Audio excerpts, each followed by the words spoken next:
Okay, how's everybody doing today? Of course, my name is Kent, and I'm still suffering from my summertime cold, so if I sound a little bit different, it's because, yes, I still have a cold. I've had it for about a week now, and it's kind of miserable.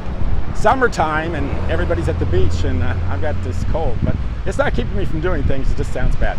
So, beautiful day here in Southern California. We don't have a lot of sunlight, but it's still a nice temperature, and of course, a lot of people enjoying the beach. And as I've been saying in my previous videos, if you're working at a job and your time is being absorbed by your job, you don't get a chance to enjoy days like this, because you're at your job working all day long, and you're trading your time for money, and you're not getting much back as far as benefits are concerned and as far as security is concerned. So I want to talk about that, because when I make these videos, a lot of people, are pretty positive. I get some comments, and most people are very nice, give me great comments. But there's a few people that say, hey, look, dude, you're saying these things, but you don't give us any alternatives. You don't say, hey, what can we do while we're trying to find something to make a living or earn our way so we can exist without having a job. So what do? We're not all Donald Trump, where all he had to do is be born and automatically he could do whatever he wanted to do because his parents gave him a lot of money. And I think that's what I'm really in fear of that in the future, that when people don't make a good lifestyle, they don't make a good life, they don't make a good way of living, that they can't pass anything on to their children. And guys like Donald Trump, they're going to be fewer and fewer. And we're getting to the point where we're getting to very few in that high super class where they can just pass on generational wealth and not really think about too much. But the rest of us, we have to figure out a way what we can do before we can quit trading our time for money. What do you do? How do you make a living? How do you pay the mortgage? How do you pay the rent? How do you pay the bills? And of course, there's a lot of things we can do. And like I said in my last video, we're living in a day and age where the opportunities are greater than they've ever been before. And of course, everybody knows what that is. That's artificial intelligence, social media, but everybody, that's a select few. Not everybody can do those and make a living enough to support themselves, at least right away. So what you have to do is you have to find your niche, what that little thing in life is that fits you, that you can make a living. And of course, to find that niche, whatever you're doing, you have to make sure you don't do anything that spends more money than you're making. That's hard to do. So if you make a business, start a business, the more money you make, the less money you're going to have for yourself, and it's going to keep you from getting away from your job. You're never going to be able to get away from your job. But I'm going to talk about a few things. One of the things, and of course we talked about this, and people obviously know what it is. I'm doing it right now, is social media. You can do social media. But like I say, that's a very select few that can do it, and do it right away and make some money, at least make a little bit of money. You can make a little bit of money, but not enough money to exist on. But think about these numbers. I like to watch the nightly news. I watch it on the computer, I don't watch it on TV, but I like to watch like Lester Holt, NBC Nightly News. And I see on most of their typical broadcasts, they'll get between 300,000 or 400,000 views, which is a lot, but you got to realize that's a huge organization, lots and lots of people working down there. 2 weeks ago, I made a video about why people don't want to work anymore. It got 40,000 views, or almost 50,000 views. So they're making 300,000 or 400,000 views. I'm making like 40,000 views. A very small amount of difference. I mean, it's a big difference between what they're doing and I'm doing. But I'm doing it by myself with my iPhone. They've got a team of writers. They've got a huge staff with, some sort of studio. They got a lot of overhead. I can do it with very little overhead. So if I can keep my overhead down and make a video that makes 40 or 50,000 views, you can actually almost make an existence at that. Now, to get 40 or 50,000 views is not easy, especially on a channel. I got 6,000 subscribers, so that's a very rare video for me. But if you did it every day and you consistently stayed with it and you had persistence, there's a chance you could probably make a little bit of a living doing that. And like I say, you're not going to, you're going to be able to have those videos up and running, and you don't have to be there serving up the videos to somebody. They watch it online and they can see it. So that's one way. Like I say, it doesn't fit for everybody and probably fits for very few. But you can give it a shot. And I think everybody should give it a shot. You should give it social media a shot, even if you don't decide doing it. Because we are in a digital age, and everybody needs to have a digital presence. If you like it or not, having a digital presence is I think, something very valuable, and you can let your light shine. Everybody has that unique thing about it, something God-given, something in their spirit that makes them unique to the world. And the only way the world can ever see that is if you get out on a platform big enough to show the world. And if you connect with enough people, you will find your audience, you will find your space, and I think everybody needs to at least give it a try. It's not going to work out for very many of the people, but a few people will make an existence by doing what I'm doing right here, which is making YouTube videos or making other videos. I don't make videos on other platforms, but you got tons of them. Everybody knows Facebook, Instagram, all these different things. And of course, then once you make your little platform, you get a few followers, you can always push a product. That's another way of doing it. So that would be number one.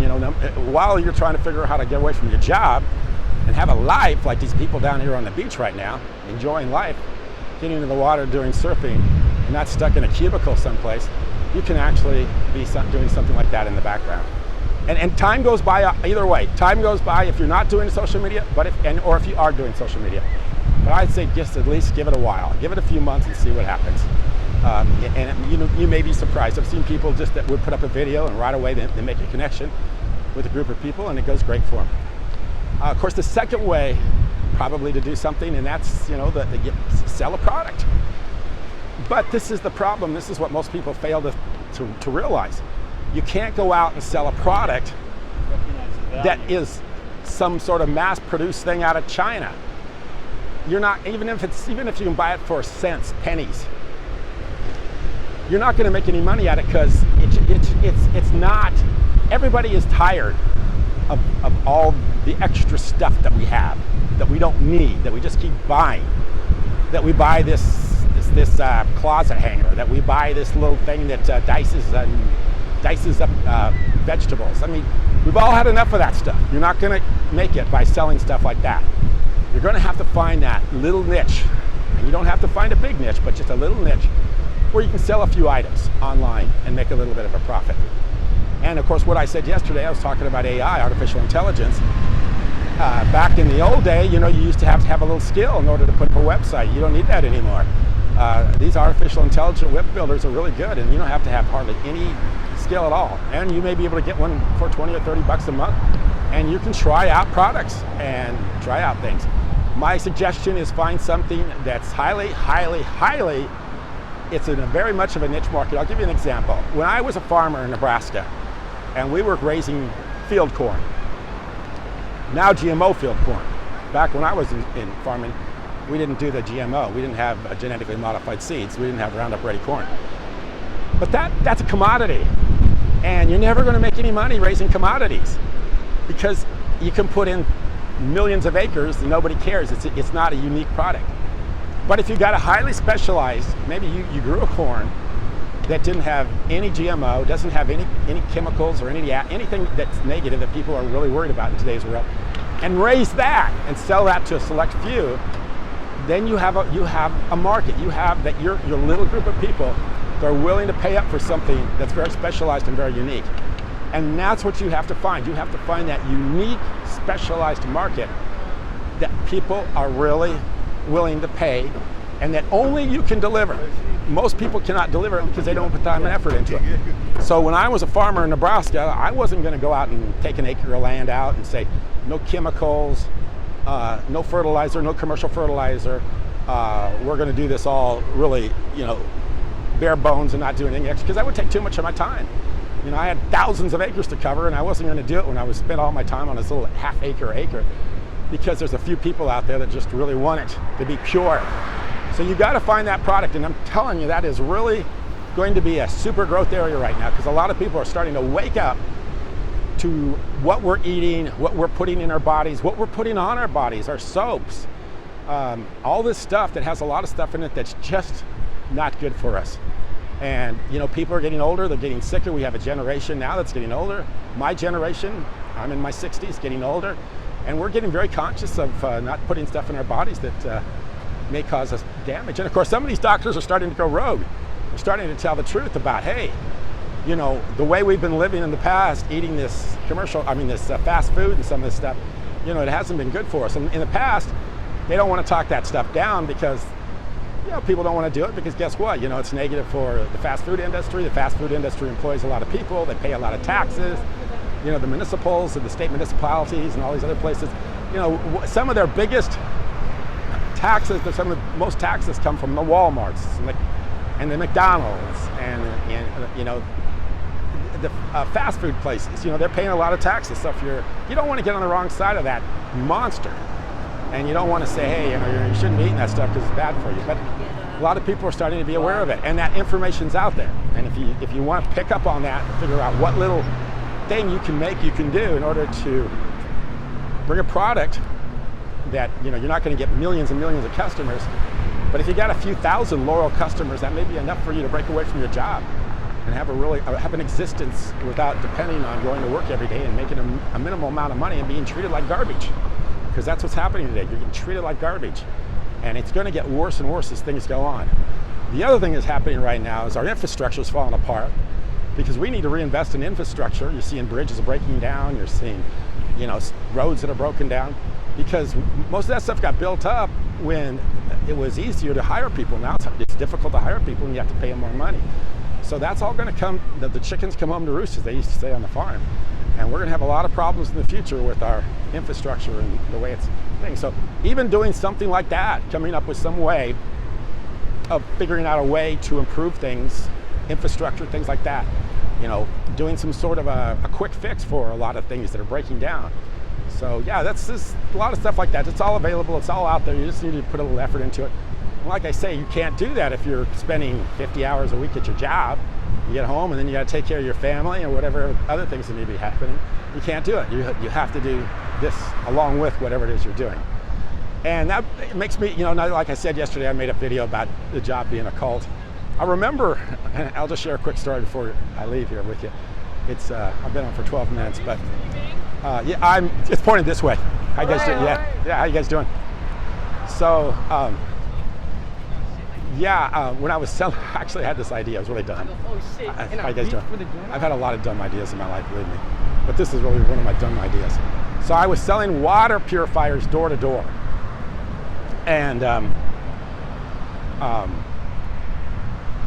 RO systems, reverse osmosis water purifier systems door to door.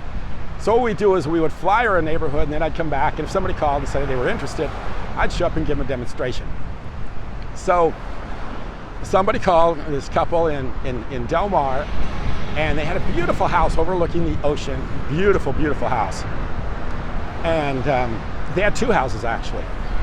And they were elderly. He was probably, I think it was 95 and she was like 93. And I got to talking to them. Of course, when you're talking to people about what their house and what else, you ask questions about if they own the house or if they rent the house. If they own the house, obviously, they're more likely to put a water system in than if they rent a house. So she told me they own both the houses, and she told me the story on how they got both houses. The one house, of course, they purchased. The other house they got because, this has been a number of years ago, I think this is probably early 2000s, so they probably got the house probably in the 80s. But anyway, it was a gentleman that was living next door to him, and he had elderly without he didn't have any children, or he didn't have any heirs. He didn't have a wife, he didn't have children, he had nobody to give his property to. So she was taking care of him. She was doing his laundry, giving him food, taking care of him. So when he passed away, he gave them the house. Now this is a house overlooking Del Mar out to the ocean. I don't know what it was worth at the time, but I can tell you today it's probably worth $3 or $4 million at minimum, because this is a nice house. And of course they had the same house right next door. So you're talking about they had maybe $8 million of the property. Today they probably have $8 to $10 million. They're probably both dead a long time ago. But at that time they probably had $3 to $4 million worth of property. So anyway, I sell them the system, and then it takes a while for the system to come in, then I go to install the system. So when I go back to install the system, she meets me at the door and she's really upset. And she's telling me they got to back out of the deal. She goes, we got to back out of the deal. And I'm thinking, I mean, it's a $1,000 RO system. I might make $300 or $400 on it, who knows? But she says, we got to back out. We can't buy this. And I said, why? And she told me the reason they couldn't buy the RO system is because her husband doesn't have a job.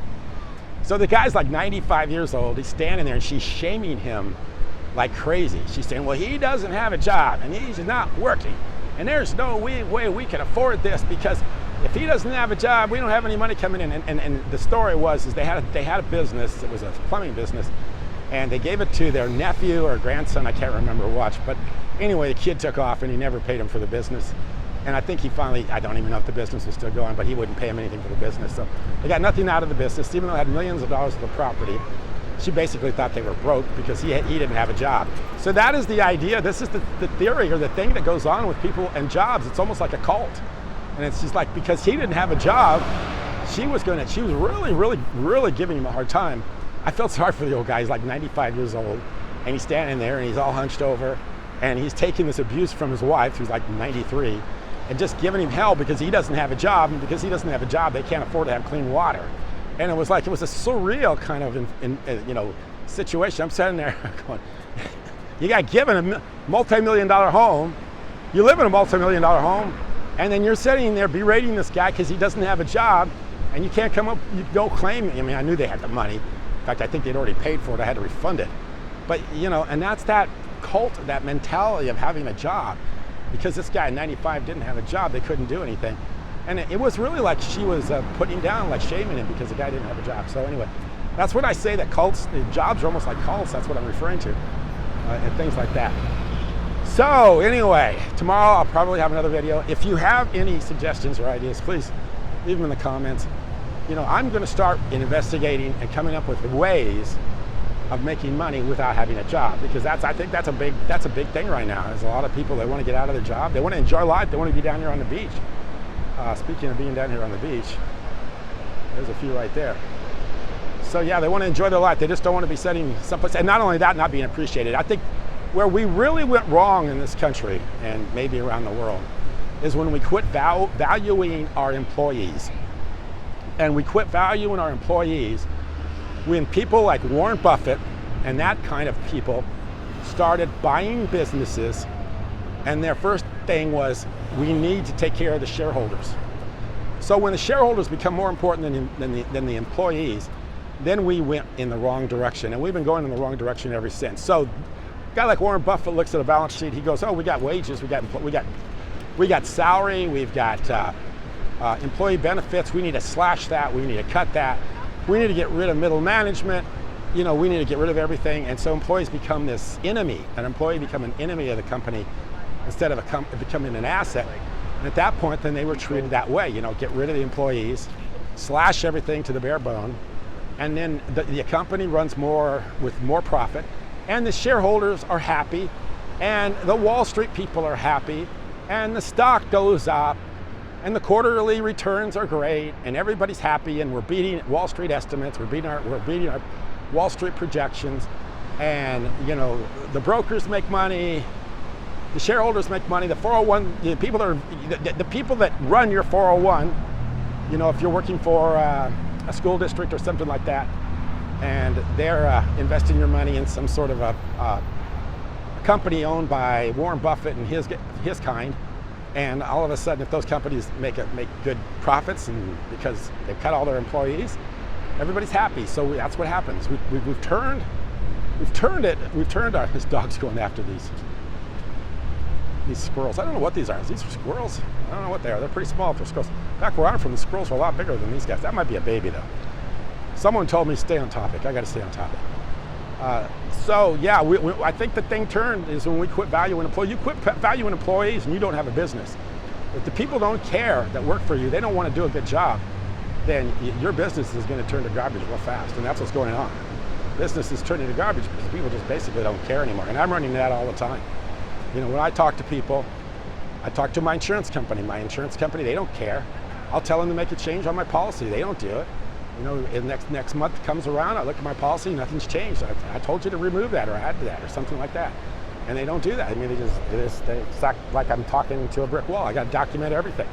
So every time I go somewhere and I'm doing business with somebody, I got to make extra special care that everything I tell them is written down or documented or acknowledged, because they don't listen to me. And even when they do listen to me, they don't do it. And then on top of that, I don't have much recourse.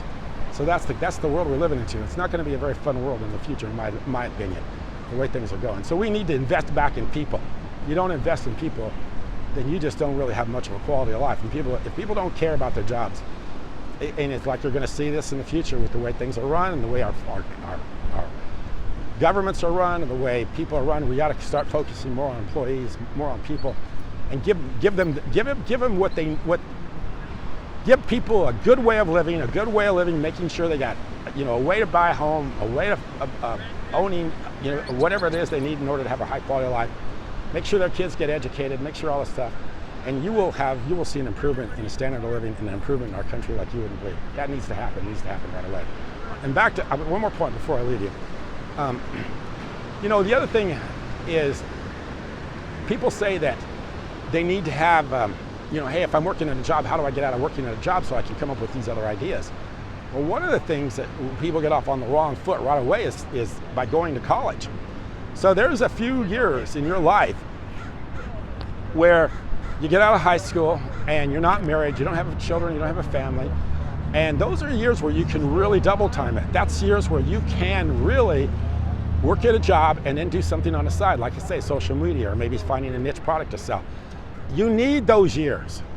But if you're using those years by going to school and running up a huge student loan or borrowing money from family or friends or whoever that you got to pay back to go to school, and then when you get out of school, you've wasted those 4 or 5 years in school, and now you got to make a job, and that job not only has to pay for your existence and give you a little bit of time so that you can find something else to do to better your life, now you got to pay back the student loan and you got to pay back all that, and you've wasted all those years. So in my opinion right now, you get off on the wrong foot to begin with by just going to college. College puts you behind right away. Because by the time you go to college and pay back everything that you spend going to college, and then try to do something and then make enough living to where you can exist and still have a little time to create something on the side, you've really buried yourself. You buried yourself before you even started. You're 24, 25 years old and you're already buried. So anyway, I'm gonna turn the camera around, say goodbye to you, and like I say, come up with some ideas. I'd be happy to talk about it and give you my opinion. I appreciate you watching. Thank you. Okay, hopefully you can see me. Yesterday I was a little bit high, so. Anyway, tomorrow will be another video, hopefully. Thank you.